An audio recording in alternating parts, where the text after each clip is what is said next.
À Fatima, c'est la voix d'une mère qui nous livra un message d'amour. La pénitence et une humble prière apporteront la paix promise un jour.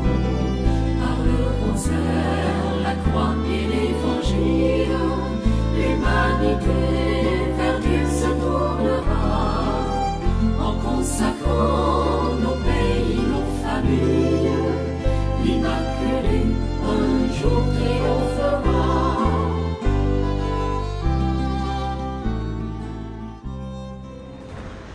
1917. Le monde est plongé dans la Première Grande Guerre mondiale. Plus de 60 millions de soldats sont engagés dans les combats. L'Europe est à feu et à sang. Des milliers de morts jonchent les champs de bataille. Les villes sont détruites. La souffrance, la terreur, la détresse règnent partout. C'est l'enfer sur terre.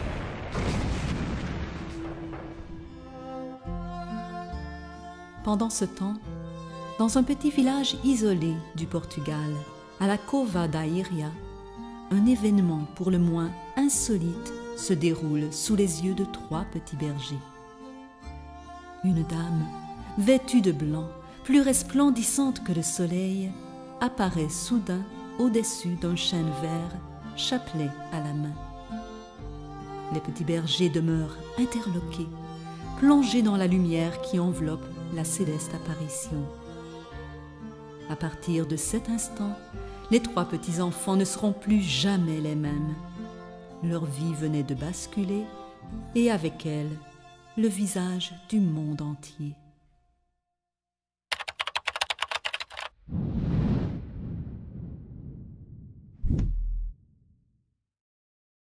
Loué soit Jésus-Christ. Et sa mère, la Vierge Marie. Ainsi soit-il. Bonjour, Monsieur Raymond. Bonjour et merci encore une fois de m'accueillir pour une nouvelle rencontre. Ah, mais j'en suis très heureuse, d'autant plus que je savais que nous n'avions pas fini de parler de Fatima. Et je me doutais que vos recherches allaient nous conduire encore plus loin. Et beaucoup plus loin, parce que dans l'entretien d'aujourd'hui, nous allons aborder plusieurs sujets très sensibles, qui tous sont reliés au grand message de Fatima et auquel viendra se joindre comme objet principal de cette rencontre les apparitions de la Vierge Marie qui se sont déroulées il y a 300 ans à Quito, en Équateur. Mais avant d'entrer dans le vif du sujet, je voudrais demander, et je le fais avec insistance, je voudrais demander à tous ceux qui regardent cette émission de la visionner en son entier, et non pas seulement la survoler. Car ce que la Vierge Marie va nous révéler à travers ses messages est d'une extrême importance. Et ça doit être pris très au sérieux. Oui, ben, ce n'est pas pour rien que cette émission sera plus longue que les autres. Oui. C'est d'ailleurs pour faciliter son visionnement qu'on l'aura divisé en 6 parties. 6 parties qui pourront être regardées séparément. Donc, ce n'est pas nécessaire de les écouter d'un trait, mais il faut les regarder dans l'ordre. Bien sûr, car la seconde partie étant la suite de la première et la troisième la suite de la seconde, et ainsi de suite, alors on comprendra que l'ordre à suivre est très important afin de conserver le fil de l'entretien. Bien. Maintenant, j'aimerais qu'ensemble, nous prenions quelques instants pour demander au Saint-Esprit de nous éclairer, pour que tous nous puissions profiter pleinement des enseignements que la Vierge Marie veut nous transmettre en ces temps de confusion et de grande purification qui vont nous amener au triomphe des 2 saints cœurs de Jésus et de Marie. Esprit Saint, Dieu de lumière, ô vous que nous invoquons, venez des cieux sur la terre, comblez-nous de tous vos dons,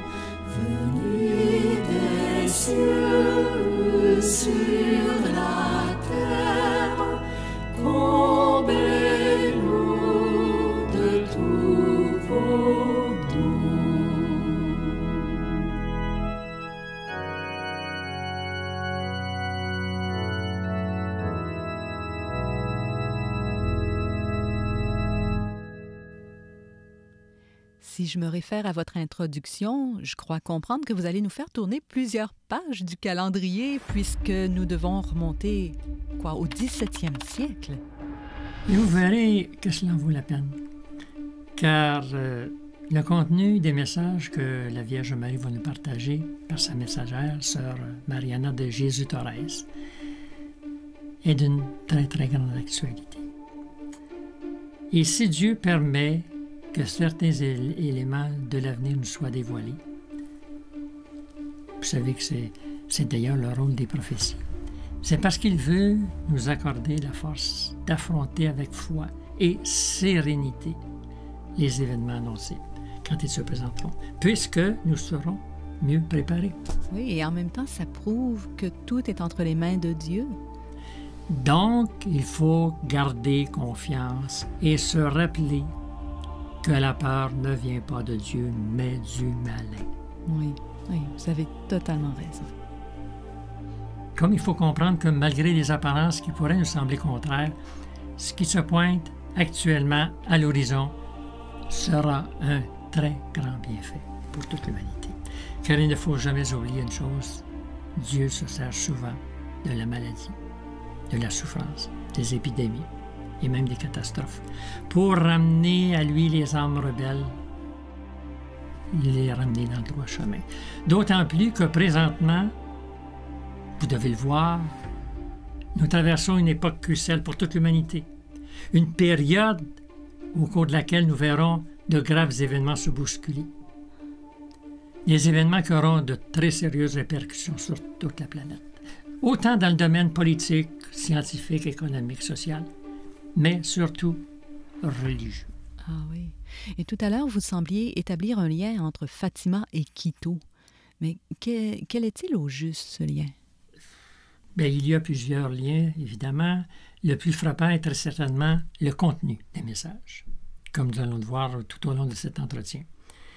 Mais il y a aussi la concordance. Une concordance, mais vraiment extraordinaire, entre l'époque où devront s'accomplir les prophéties de Quito et l'époque où devront se réaliser les prophéties de Fatima, comme celle de la Salette, d'Akita et de plusieurs autres. Voyez-vous, la plupart des prophéties qui ont été révélées à Quito devaient s'accomplir sur une période s'échelonnant de la fin du 19e siècle jusqu'au milieu du 20e. Bon. En ce qui concerne les prophéties de la Salette qui ont été données en 1846, et je souligne ici le 19 septembre parce que les apparitions ont duré seulement une journée. Mm-hmm. Alors, ces prophéties devaient se réaliser, comme l'ont souligné justement les deux voyants, Mélanie et Maximin. Elles devaient se réaliser vers le milieu du 20e siècle, tout comme celle donnée à Fatima. Alors que Notre-Dame dira à Lucie que le secret, celui qu'on appelle le troisième secret, devrait être révélé au plus tard en 1960. Alors, remarquons que dans ces trois apparitions, nous parlons toujours du 20e siècle. Mais oui. Évidemment, d'autres prophéties ont été confiées par le ciel au cours des derniers siècles. Et toujours, elles pointaient vers le 20e siècle. Incroyable, hein? Comme par exemple les prophéties qui ont été données à Saint Nilus. Saint Nilus? Pardon, mais c'est la première fois que j'entends parler de lui. Saint Nilus. Vous allez voir qu'on gagne à connaître ces prophéties qui, pour l'instant, pourraient se résumer par celle, une des prophéties qui dit qu'après l'année 1900 et le milieu du 20e siècle, toujours le 20e siècle, oui, les gens de ce temps-là deviendront méconnaissables. Oh. Méconnaissables. Non seulement physiquement, mais également dans leurs mœurs, leur comportement, leur vie spirituelle et dans leur quotidien. Et c'est tout dire. Mais nous y reviendrons. C'est étonnant quand même de voir de si vieilles prophéties qui ont quand même une grande similitude avec ce qu'on vit présentement et avec ce que la Vierge dit dans les autres apparitions. À coup sûr, cette concordance nous indique que nous sommes dans une période critique qu'on pourrait appeler la fin d'une époque. la fin des temps.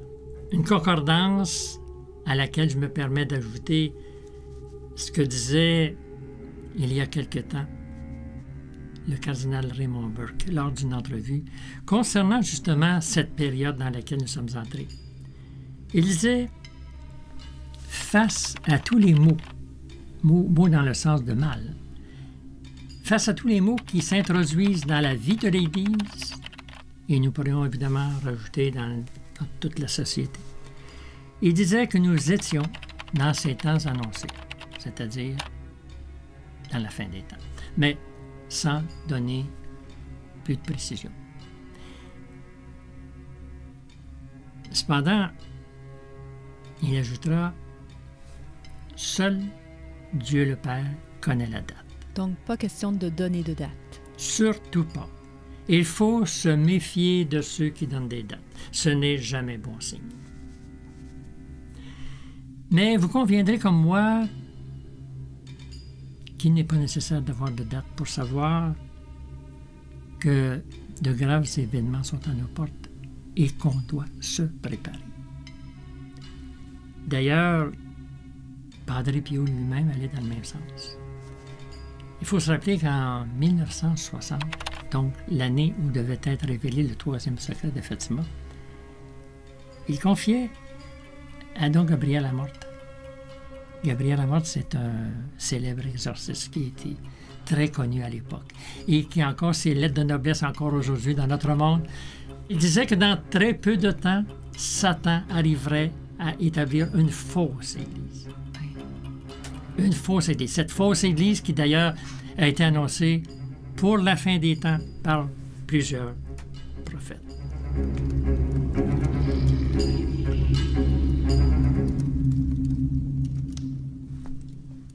En étudiant bien attentivement les apparitions de Quito, j'ai été frappé par 3 particularités sur lesquelles j'aimerais attirer votre attention.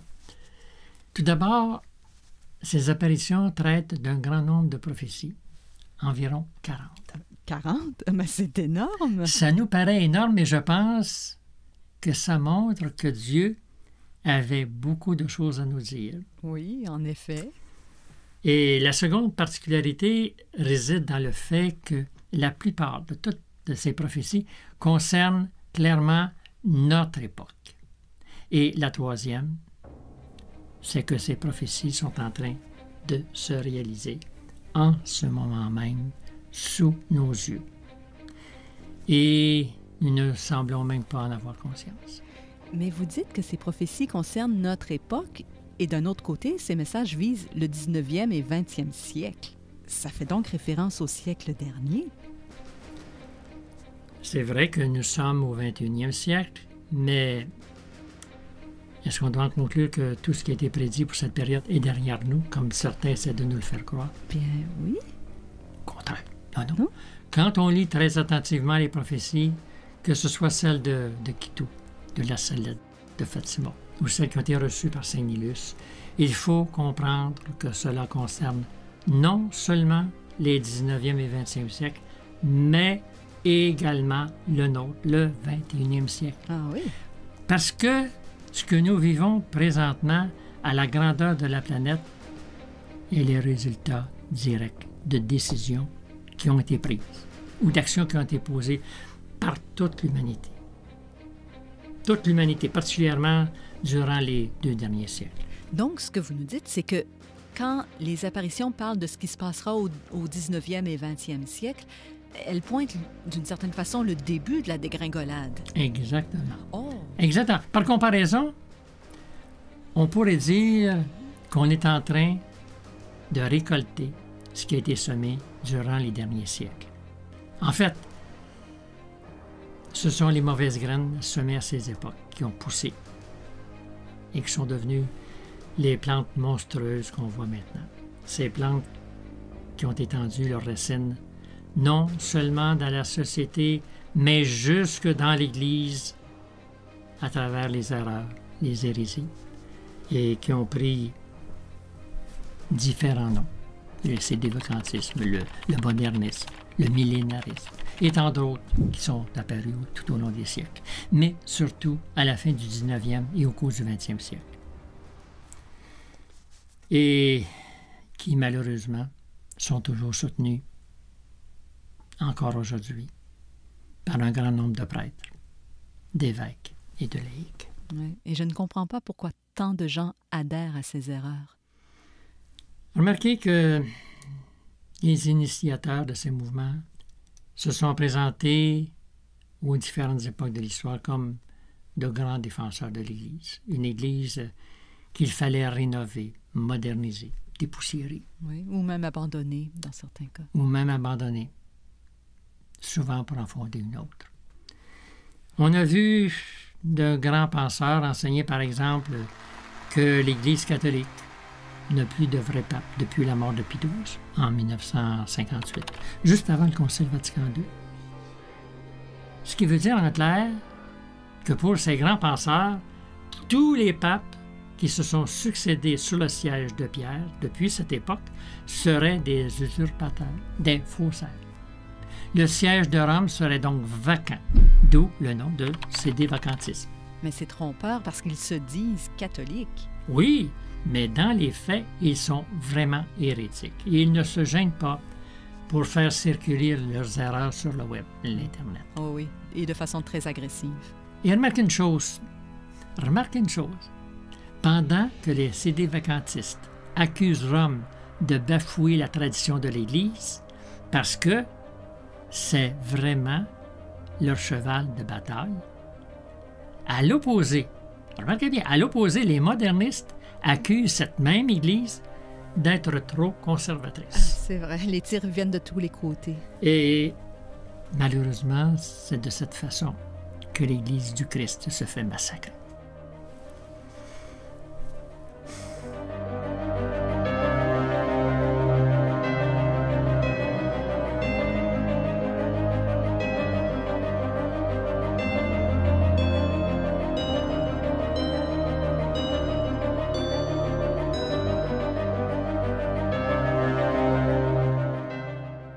Maintenant, si on regarde le modernisme, qui est réellement une des plaies du siècle, il fait des ravages partout, même dans nos paroisses. Oh oui. On nous enseigne, par exemple, que l'enfer est une invention des curés, qu'après la mort, tout le monde va au ciel, que le péché n'existe pas, que la messe est seulement un mémorial, un souvenir, un symbole. Oui. Mais je pensais honnêtement là, que le modernisme était tout simplement un courant d'idées nouvelles. Mais là, vous dites que c'est plus que ça. Oui, c'est une idéologie classée au nombre des hérésies du 20e siècle parce que ces erreurs attaquent des vérités fondamentales et même des dogmes de l'Église. C'est d'ailleurs pour combattre cette gangrène, ce poison, que Saint Pie X avait demandé à tous ses prêtres, dès 1910, de prêter le serment antimoderniste. Ce serment, pardon? Qui consistait à quoi? Qui consistait à affirmer solennellement devant Dieu et devant l'Église qu'il rejetait toutes les erreurs que prône justement le modernisme. Oh, et c'est un serment que les prêtres font encore aujourd'hui d'une façon obligatoire? Malheureusement, il a été abandonné en 1967.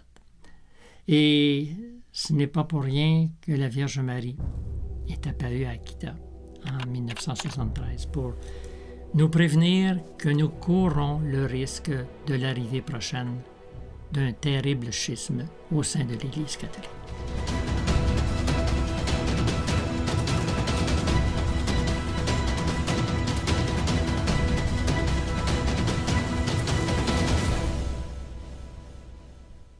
J'ai bien l'impression que mes questions nous ont peut-être un peu éloignés de notre sujet principal. Je m'en excuse. Au contraire, tout ce qu'on vient de dire va nous aider à mieux comprendre ce que la Vierge nous a révélé justement à Quito, parce que les problèmes que nous vivons actuellement au niveau de l'Église, comme au sein de la société, ont justement été prophétisés à Quito. Ah oui.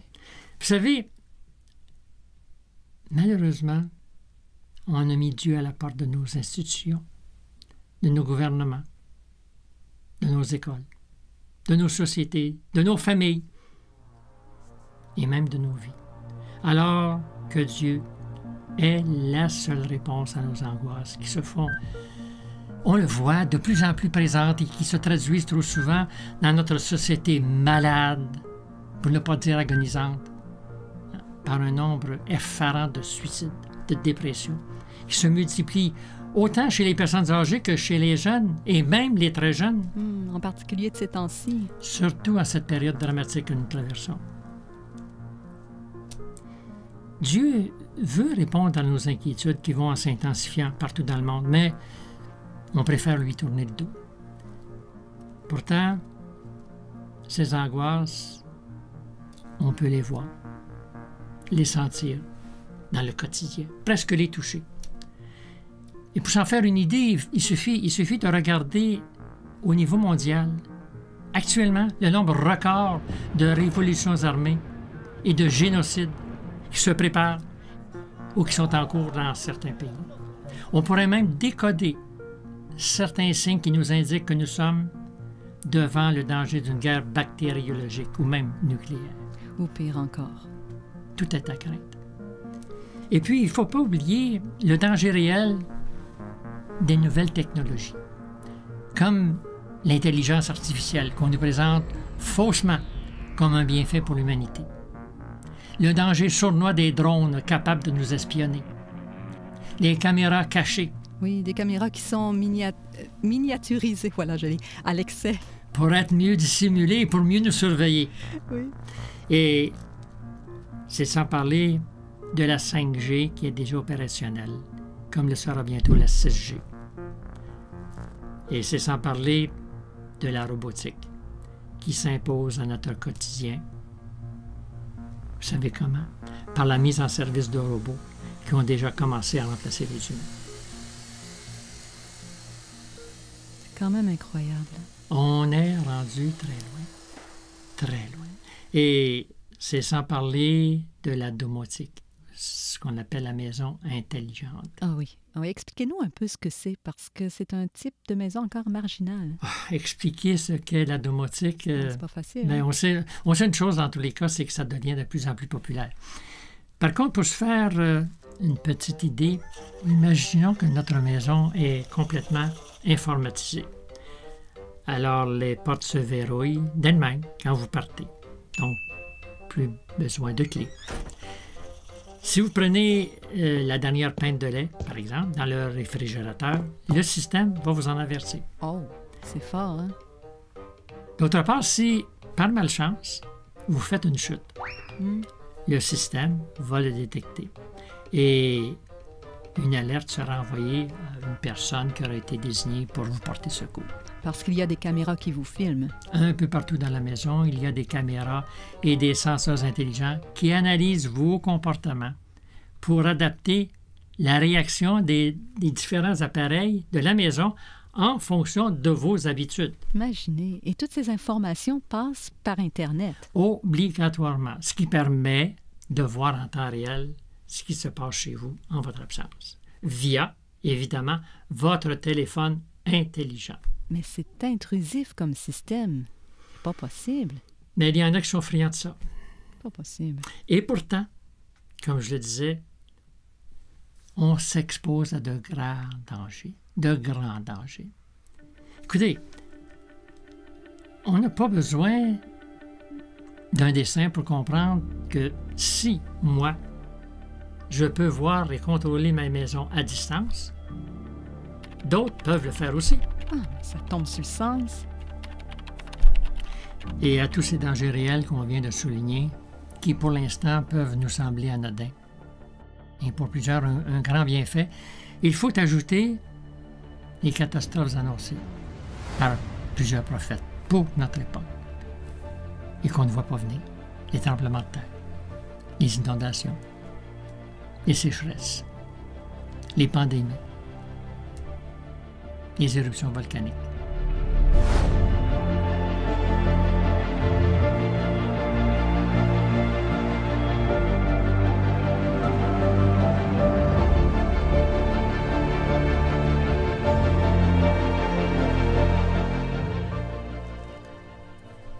Je crois que tout ce qui est annoncé pourrait, en quelque sorte, être comparé à l'épée de Damoclès. Vous vous souvenez de cette histoire? Oh là là, pas dans les détails. Je vous dirais, attendez, je sais que Damoclès, c'était le nom d'un homme qui enviait le sort d'un haut gradé. Un haut gradé qui, en même temps, était un vrai tyran. Ah bon?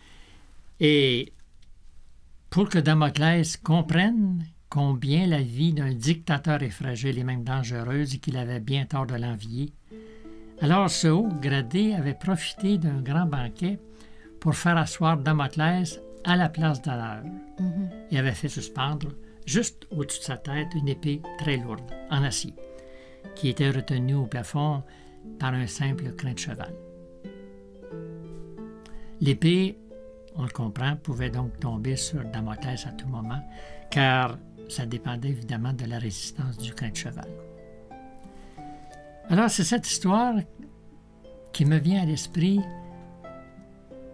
quand on regarde notre monde qui présentement mange, danse, s'amuse, fait bombance sans se rendre compte, sans apercevoir l'épée de Damoclès qui est suspendue au-dessus de sa tête. Alors que, sans crier gare, le crin de cheval pourrait se casser. C'est-à-dire que la situation internationale pourrait complètement se détériorer et chavirer d'un moment à l'autre, comme nous le pressentons présentement. Alors on comprendra pourquoi le ciel cherche par tous les moyens à nous sortir de notre torpeur.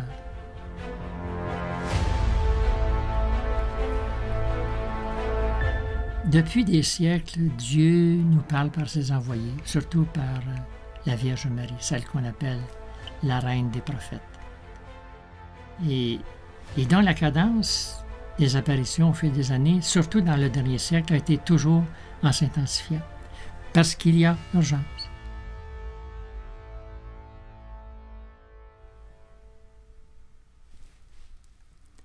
Comme le disait le prophète Amos dans l'Ancien Testament, il disait « Le Seigneur Dieu ne fait jamais rien sans révéler son secret à ses serviteurs, les prophètes. Il ne fait jamais rien, c'est-à-dire qu'il ne prend jamais personne par surprise, soit pour réprimander, soit pour punir. Au contraire, il nous met en garde. Il nous indique le chemin qu'il faut suivre. Ouais, le bon Dieu est très patient avec nous. Il a, comme on pourrait dire, un amour persévérant. Il veut sauver tous les hommes,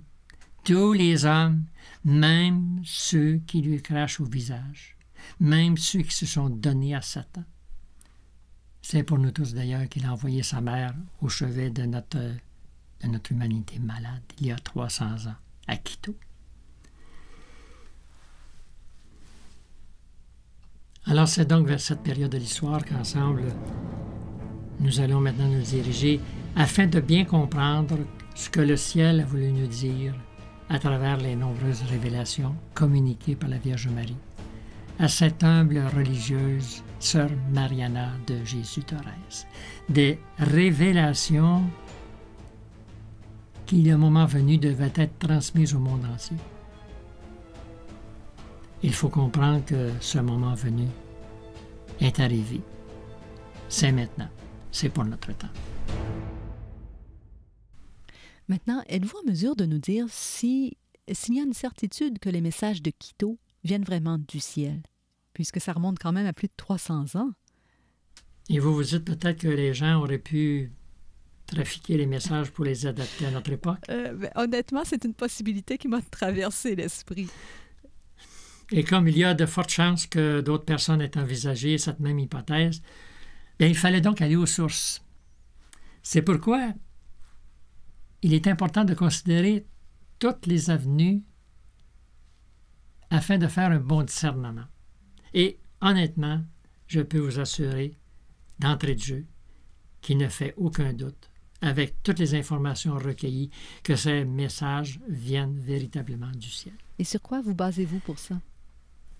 Pour commencer, très peu de personnes étaient au courant de l'existence de ces messages, jusqu'à ces dernières années, parce que le ciel avait demandé à la voyante, Sœur Mariana, que toutes les confidences qu'elle recevrait demeurent secrètes, jusqu'au moment choisi par le ciel où les prophéties seraient révélées. OK. Premièrement. De plus, et très providentiellement, un livre qui relate ces apparitions a été écrit par un prêtre, le père Pereira, un franciscain. Et vous savez quoi? Ce livre a été publié en 1790, soit 125 ans environ après la fin des apparitions. Oui, et donc bien avant que les événements prophétisés arrivent dans l'actualité. Vous avez tout compris. Oh. Ce qui prouve que ça n'a pas été écrit en réaction à ce que nous vivons aujourd'hui. Et ce n'est pas tout. Une autre preuve de l'authenticité des messages réside dans la précision, je dis bien, des détails de chaque prophétie concernant notre époque. Ah oui?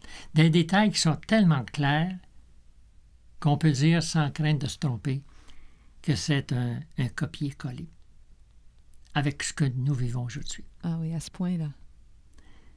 Écoutez, humainement parlant, qui pouvait savoir, sinon le ciel, que les événements annoncés au XVIIe siècle se réaliseraient aujourd'hui exactement comme prédit?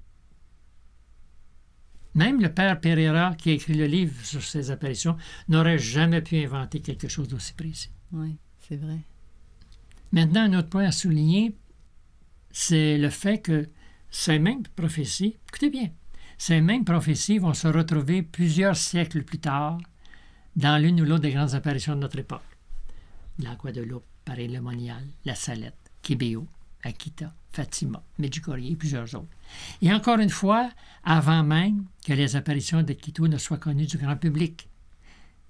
Comme si le ciel avait voulu, d'une certaine façon, faire de Quito le miroir des autres apparitions, en reprenant, en d'autres mots, dans des circonstances différentes et à une époque bien déterminée, ce qu'il a communiqué à Sœur Mariana pour notre temps.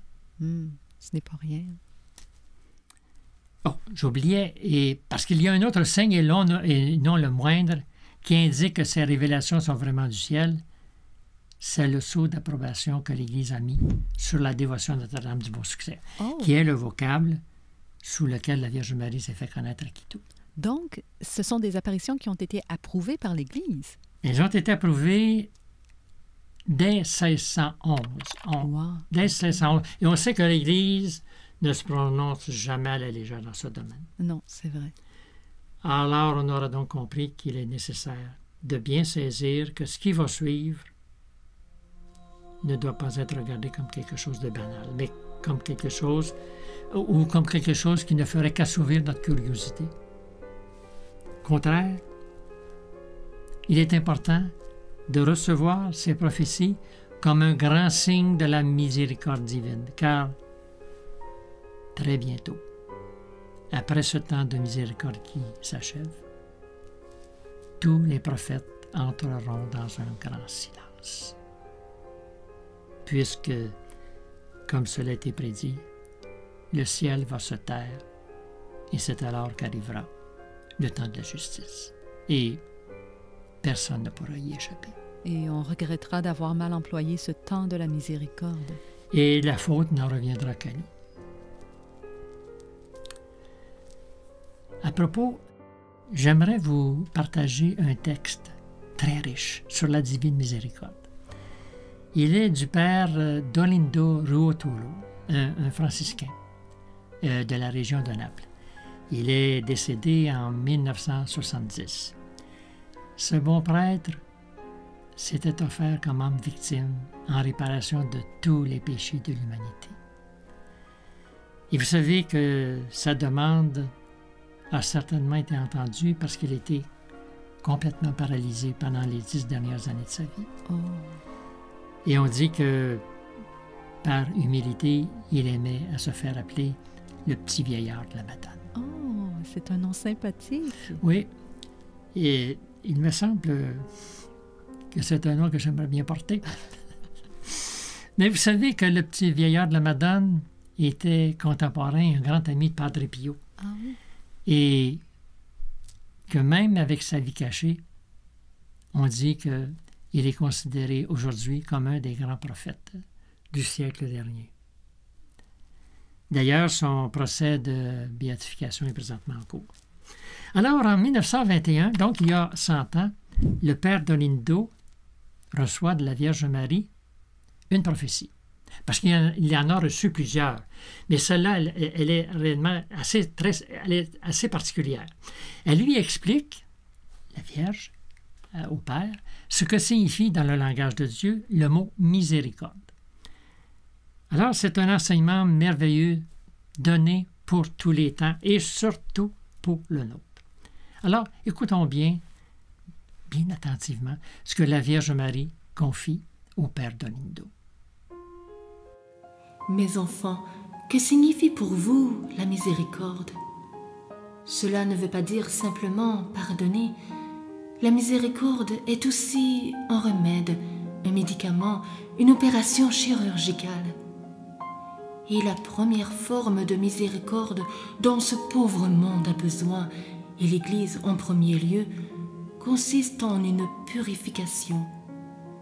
N'ayez pas peur, ne craignez pas, mais il faut qu'un terrible ouragan passe d'abord sur l'Église, puis sur le monde. L'Église semblera presque désertée, et partout ses ministres l'abandonneront. Même les églises devront fermer.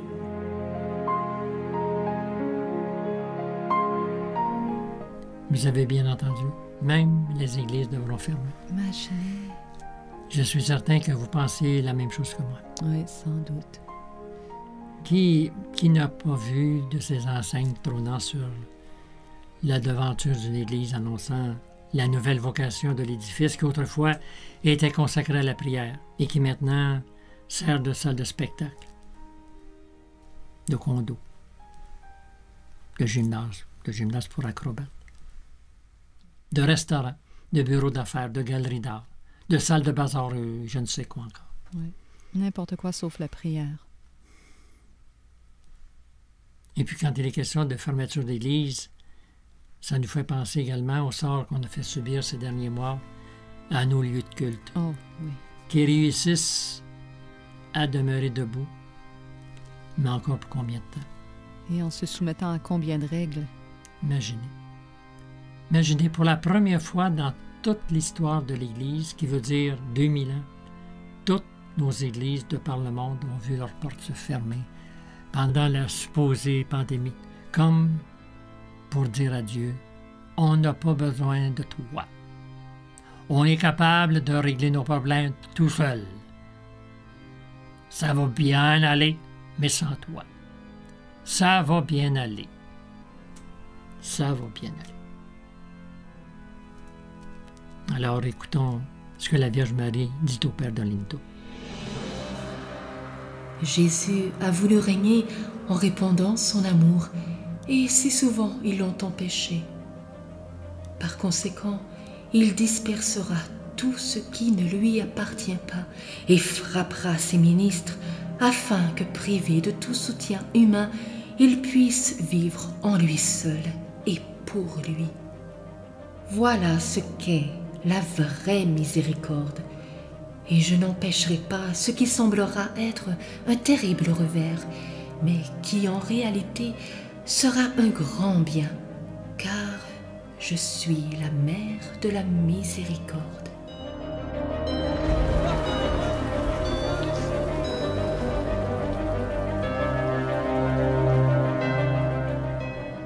Voilà. Et cette purification à laquelle personne n'échappera commencera par l'Église. Par l'Église qui subira une persécution religieuse comme ça ne s'est jamais vu dans toute l'histoire, avec ses milliers de martyrs. Une persécution qui se produira au moment où dans toute la chrétienté, on sera divisé. Peuple contre peuple, royaume contre royaume, évêque contre évêque, cardinaux contre cardinaux, prêtre contre prêtre, fidèle contre fidèle, enfant contre parent, parent contre enfant, comme cela a été prédit à la Salette. Et comme c'est en marche présentement. Car actuellement, la division est entrée dans l'Église. On voit des évêques contre des évêques, des cardinaux contre des cardinaux. Nous sommes déjà envahis par les erreurs qui se multiplient, qui sont très proches de l'hérésie. Et comme le terrain est bien préparé, c'est alors que l'Antéchrist fondera sur nous, dans toute sa fureur. Évidemment, autant que Dieu le lui permettra. Imaginez, si actuellement on a réussi à nous convaincre, dans ce temps qu'on appelle pandémie, que toutes les horreurs qu'on nous fait subir est un mal nécessaire pour notre santé, qu'est-ce qui se passera quand l'Antéchrist apparaîtra et qu'il se présentera comme le sauveur de l'humanité?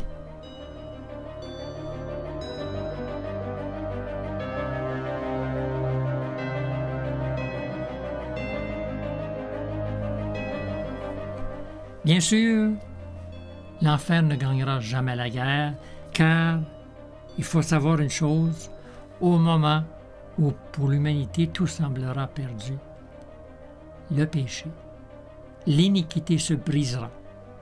Et pour employer une comparaison, elle se dévorera comme dans une implosion.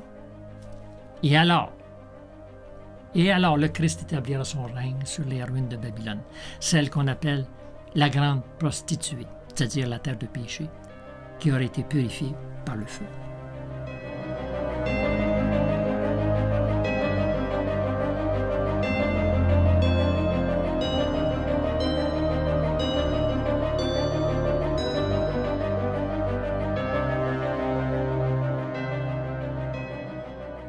Avant d'aborder les prophéties de Notre-Dame du Bon-Succès, je crois qu'il serait bon de prendre quelques instants pour connaître un peu la vie extraordinaire de celle qui a reçu les prophéties, c'est-à-dire Mère Mariana de Jésus-Thérèse. Oui, ce serait bien que vous nous parliez d'elle parce qu'elle n'est vraiment pas beaucoup connue. Et vous allez voir qu'elle a eu une vie vraiment hors du commun. Racontez-nous. Évidemment, je n'entrerai pas dans tous les détails de son parcours. Malheureusement, l'espace-temps ne nous le permet pas. Mais je vais essayer quand même de faire ressortir les traits marquants de sa vie. Ça va nous aider à mieux la connaître. Donc, Mère Mariana de Jésus-Thérèse, ou plutôt je devrais dire Mariana Francisca, parce que Mariana Francisca, c'est le nom qu'elle a reçu au baptême. Alors, Mariana est née en Espagne, dans la province de Biscaye, en 1563, de parents très chrétiens. Et pour vous parler de Mariana, je m'en réfère aux écrits qui ont été faits sur elle, afin, autant que possible, d'essayer de garder la saveur de la vie de Mariana. On dit que Mariana était d'une rare beauté, douée d'une vive intelligence et d'une nature très douce, avec une forte inclination à la vertu. Dès son enfance, elle évitait les jeux des enfants de son âge pour se réfugier en secret dans l'église où elle avait été baptisée et qui était attenante à sa maison. Souvent, sa mère la trouvait prosternée devant le tabernacle. Oh mon Dieu, ça rappelle le petit François de Fatima. C'est exactement à lui qu'elle me fait penser. Oui, hein? François Marteau et son Jésus caché. Hein? On en a parlé dans un entretien précédent. Oui. Lorsque Mariana eut 7 ans, un malheureux incendie détruisit l'église, endommageant la maison et la propriété paternelle, qui était adjacente à l'église. Ce qui eut pour effet de précipiter toute la famille dans la misère. Évidemment, à cette époque, les polices d'assurance n'existaient pas pour tout le monde comme aujourd'hui. Les parents durent alors déménager avec leurs 3 enfants dans la petite ville de Santiago, dans la partie nord-occidentale de l'Espagne, où ils ont vécu dans une très grande pauvreté. À 9 ans, Mariana fit sa première communion et à cette occasion, Notre-Dame lui apparut pour la première fois en lui révélant qu'elle serait religieuse dans la communauté des Sœurs de l'Immaculée Conception et qu'elle irait dans le Nouveau Monde, mais sans lui indiquer l'endroit précis. 4 ans plus tard, alors qu'elle venait d'avoir ses 13 ans, elle quitte l'Espagne par bateau en compagnie de 5 religieuses, dont sa tante, elle aussi religieuse. Elles avaient été choisies pour fonder une branche de la communauté à San Francisco de Quito, en Équateur. Mais voilà qu'au cours de la traversée, alors qu'elles sont en plein océan, le ciel s'obscurcit et un ouragan d'une violence inouïe se déchaîne. Un ouragan si épouvantable que les marins eux-mêmes ont la certitude qu'il n'y a plus aucun espoir de salut, vu l'inutilité de leurs efforts de redresser le bateau qui est en train de sombrer. Croyant que c'est à cause d'elle qu'un tel ouragan s'est déchaîné, Mariana se met en prière avec sa tante afin d'invoquer la miséricorde de Dieu. Soudain, les religieuses voient au milieu de la mer en furie un gigantesque serpent à 7 têtes qui essaie de briser leur bateau afin de le faire sombrer, et elles entendent une voix horrible qui hurle: « Je ne permettrai pas cette fondation, je ne permettrai pas son progrès jusqu'à la fin des temps, et je la persécuterai à tout moment. » C'est alors que Mariana perd connaissance.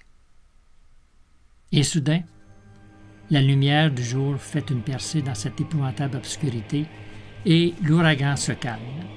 Et Mariana reprend ses sens. Elle raconte alors à sa tante qu'elle a vu un énorme serpent, plus grand que la mer, qui essayait de détruire le bateau, et qu'à ce moment-là est apparue une dame d'une incomparable beauté, vêtue du soleil et couronnée d'étoiles. Elle portait un bel enfant dans les bras et sur le cœur une image du Très Saint-Sacrement. D'une main, cette belle dame brandissait une grande croix d'or qui se terminait en forme de lance. En se servant du Très Saint-Sacrement qu'elle portait dans la main droite et de la main gauche qui portait l'enfant, la dame frappe le serpent avec une telle force que ce dernier est réduit en morceaux. Et soudain, la tempête se calme. Mariana comprend alors qu'en essayant de faire sombrer le bateau, l'enfer tentait de mettre tout en œuvre pour faire échouer la mission des religieuses qui se dirigeaient vers Quito pour aller fonder une communauté. Oh. Et on peut deviner que ces religieuses allaient faire beaucoup de bien si le démon s'en prenait à elles. Ça ne fait aucun doute. Et à ce propos, je me permets d'ouvrir une parenthèse pour vous parler d'un événement dont on fait peu mention dans tous les ouvrages concernant la fondation de la communauté religieuse, et qui pourtant dit long sur l'importance qu'attachait le ciel à la fondation de cette communauté. On raconte que Marie-Madeleine de Saint-Jean, c'est le nom d'une des 5 fondatrices, cette religieuse reçoit un jour la visite de Saint-Jean, l'apôtre Saint-Jean, celui que Jésus aimait, qui lui apparaît et qui lui révèle qu'à la dernière scène, donc le jeudi saint, lorsqu'il reposa sa tête sur le divin cœur de Jésus, notre Seigneur lui confia plusieurs secrets.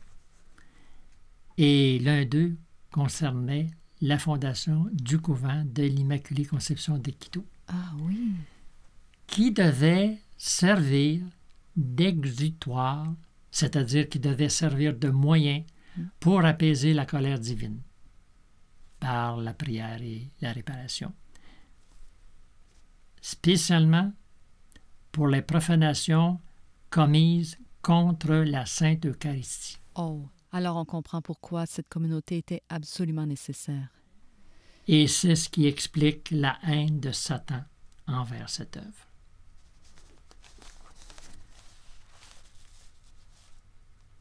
Après cette longue aventure en mer, parce qu'à cette époque, il faut comprendre que les voyages par bateau pouvaient durer plusieurs mois.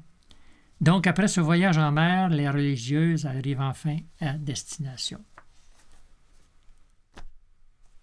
Et c'est dans ce nouveau pays que la jeune Mariana s'épanouira et connaîtra une vie spirituelle intense, qui sera comme une grande préparation à sa mission.